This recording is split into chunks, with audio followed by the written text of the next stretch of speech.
Pati. Ganun ka kasi ng ano? Yung gulay? Yung pula-pula?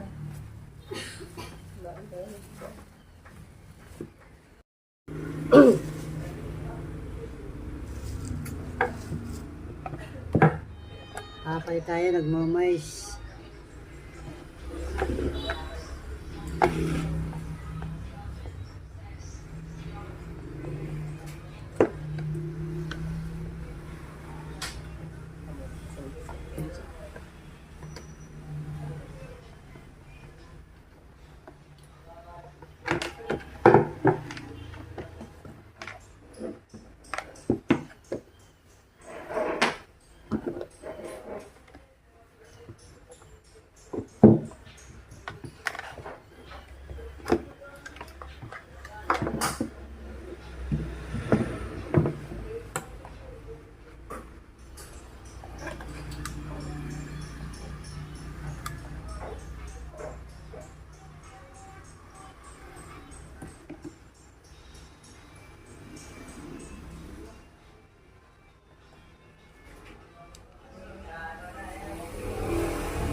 Ito ay Icon 110. So, problema nito ay Icon 125. So, ang problema niya nagmo-moist.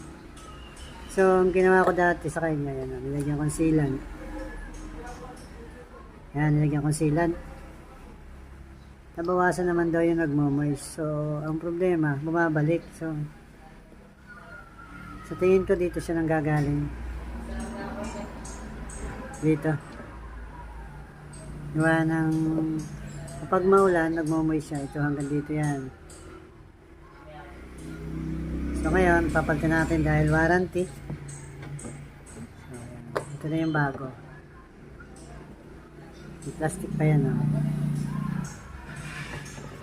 So tatanggalin nyo lang. 1, 2, 3, 4, 5, 6. 6 na tornilyo. 1, 2, 3, 4.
Buhayin mo sir, sa remote.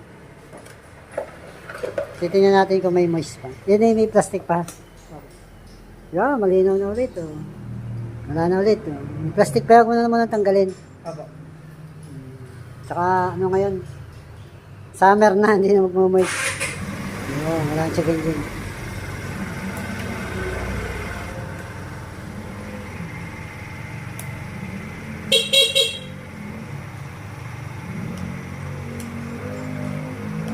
Yan lang na dyan, o yan o.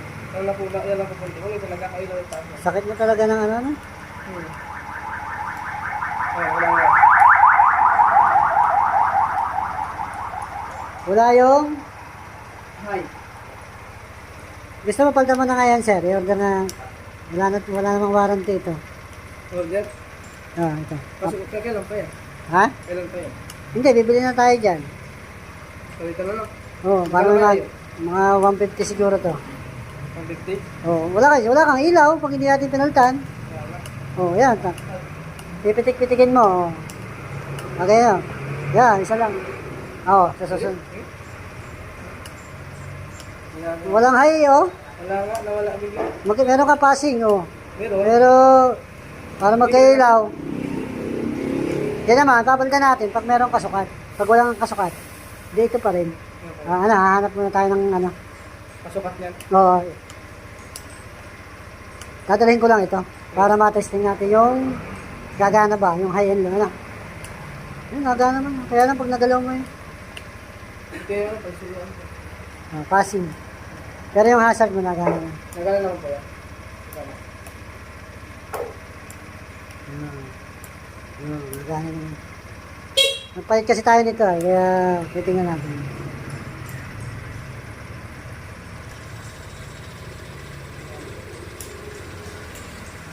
Sira ito eh. Para may ilaw. Nadiyahe mo, ilolo mo. Uy.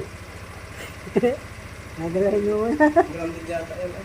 Hindi. Maluwag yung bulitas yan sa loob. Pero sa inyo ganyan, hindi. Hindi, ilolo ko.